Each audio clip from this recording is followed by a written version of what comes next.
Bonjour, on a reçu le kit ExoISS. Ces scientifiques en herbe, élèves de CM1, découvrent les 3 expérimentations d'ExoISS, conçues en collaboration entre le service éducation jeunesse du CNES et l'ESA. Expérimentations qui vont mener conjointement avec l'astronaute Thomas Pesquet à bord de la Station spatiale internationale. Les expériences Cérès, Catalyse et Cristal.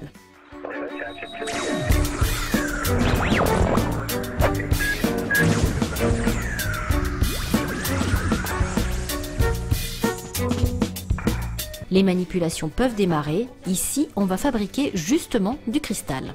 Allez Quentin, regarde, on vient de peser le sel, donc tu vas le verser doucement dans l'eau qui est en train de chauffer et tu vas remuer jusqu'à qu'il soit complètement dissous. Allez, vas-y. Dans l'ISS, le cristal va avoir une croissance tout à fait homogène et on obtient un cristal qui est...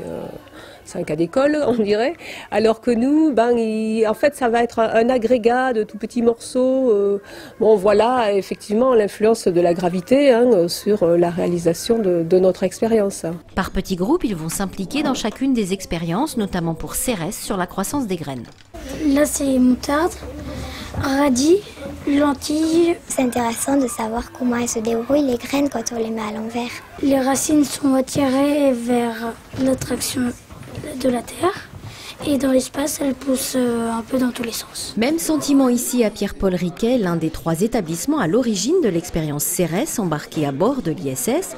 Au total, 200 lycées de l'Hexagone ont été sélectionnés pour participer aux 3 expériences de la mission ExoISS. Ici, on pousse évidemment les réflexions plus loin. Laquelle on mesure, c'est qui est la plus grande, la plus petite?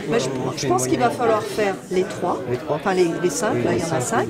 Vous mesurez les 5, vous faites une moyenne et vous faites un écart à la moyenne. Notre groupe est chargé des radis et d'autres groupes sont chargés des autres plantes. Et ensuite, on fera ce travail en commun. On construira un graphe avec les différentes courbes qu'on superposera sur un même graphe pour mettre les résultats en commun. Comme pour les CM1, les lycéens comparent leurs résultats avec ceux de Thomas Pesquet grâce aux photos postées quotidiennement par l'astronaute français. Et parfois, il y a des surprises. Sur les expérimentations qu'on a fait nous, elles se sont quand même beaucoup plus développées.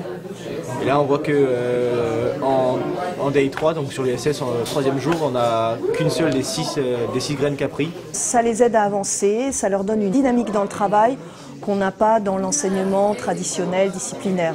Et c'est pour ça qu'ils sont en général enthousiastes et que ça se passe très bien. Et d'ailleurs, le rapport entre les élèves et les enseignants est totalement différent. Du côté du Cadmos, au CNES, qui suit de près les expériences menées à bord de l'ISS, on observe là aussi les résultats avec les mêmes yeux d'enfants. Ce qui est amusant, c'est de voir que la manip, elle fonctionne super bien, c'est-à-dire que nos graines, elles ont bien vécu, elles ont bien survécu au temps de transport, confinement à bord, en attendant que Thomas leur apporte de l'eau, ce qui a déclenché la germination. Et ce qui est surprenant, c'est que finalement, l'hypothèse que les plantes sont perturbées par l'impesanteur, elle est vérifiée. On a des racines et des feuilles qui poussent de manière un petit peu biscornue, donc voilà, c'est vérifié. Voilà en tout cas une aventure qui aura marqué une génération d'élèves. Un groupe Facebook a d'ailleurs été créé par le CNES pour suivre les participations au jour le jour et observer la croissance des graines de moutarde, de radis et de lentilles sur Terre et dans l'espace.